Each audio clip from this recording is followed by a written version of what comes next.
All right, guys, it's time for me to pass you over to some experts, which I cannot wait to do, like Baratunde Thurston, okay? He's the host of a new 6-part travel and adventure series airing on July 5th on PBS. I was able to speak with him about what we should expect from the show and how it feels to meet so many wonderful people all through their love for the great outdoors. Check it out. Baratunde, thank you so much for being here. Thank you so much for having me. What up, Pacific Northwest? I know, right? We're happy. Look, we love the outdoors over here, but you got to tell me all about this new series. What are we doing? We are getting outside. That's what we're doing. We're breaking free of our households, of our zip codes, even our states. I spent last summer 2021, exploring this incredible nation with all of its various people coming in all of our shapes and sizes and attitudes who share a deep connection to the outdoors. I'm talking Black surfers in LA. I'm talking women hikers in the Appalachian Trail. I'm talking paralyzed white river rafters in Appalachia. I'm talking regenerative farmers in Minnesota and ranchers in Idaho. If they're outside, I'm outside with them. It was a great privilege to be able to learn so much from my fellow Americans outside. Yeah. How did you fall in love with the outdoors? Because you are an enthusiast. I mean, you have to be to go to all these different places. And, you know, it's wonderful to get everybody's story, but you're doing it outside.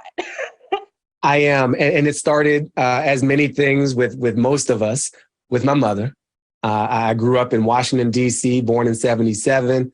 And my mom got us out of the hood by taking us outside. We would go into the Blue Ridge Mountains. We would go to the eastern shore of Maryland. We would go hiking along the C&O Canal. My mom was a member of the Sierra Club. So I remember doing little Sierra Club hikes and picturing the owls and picking them out.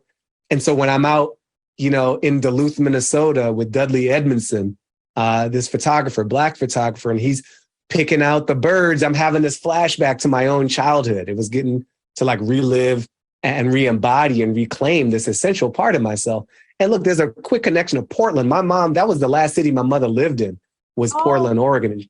She loved Portland. And the last adventure we went on as a family, me, my mother, my sister, we drove her out to Astoria. She just wanted to be at the beach. And we pulled the car right up to the water, opened the side door. She couldn't even get out the car, but we let that salt, fresh air in, and it could help with her moving on to the next stage to kind of say goodbye in this really beautiful, peaceful environment as her homegoing process. So thank you, Portland, for providing my mother with that beautiful way out.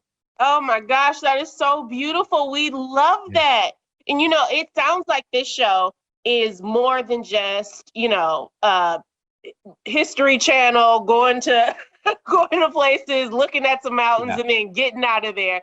You are kind of telling people's story, and this is giving us a deeper connection to personal people and their adventures in their own lives. Is that correct? It is correct. I think of it in some ways as kind of the oldest to the newest. In terms of who gets to be American. I'm always fascinated by the question of what it means to be American. So you got the indigenous folk who predate America. Their nations existed before we were a nation. And I got to spend time with 3 different nations. So I sat beside them. I learned along with them. I just shut up and watched at times. And that was a great honor to be reminded that they're still present and not just a part of history. But then I also spent time with like literally the newest Americans, refugee teenagers who are part of this outdoor program in Boise, Idaho, of all places.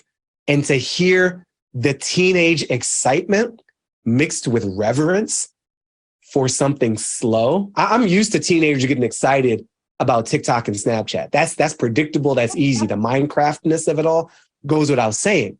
But a teenager who's excited about the calm that comes from just floating down a river and letting the stresses of the day, the feelings of not belonging, drift away like the water in the river, that moved my heart. And I was like, yo, you're an American. And I was saying to the Ojibwe, and you're an American. And everybody in between those ancient and very freshly born generations, we all have a claim to this land.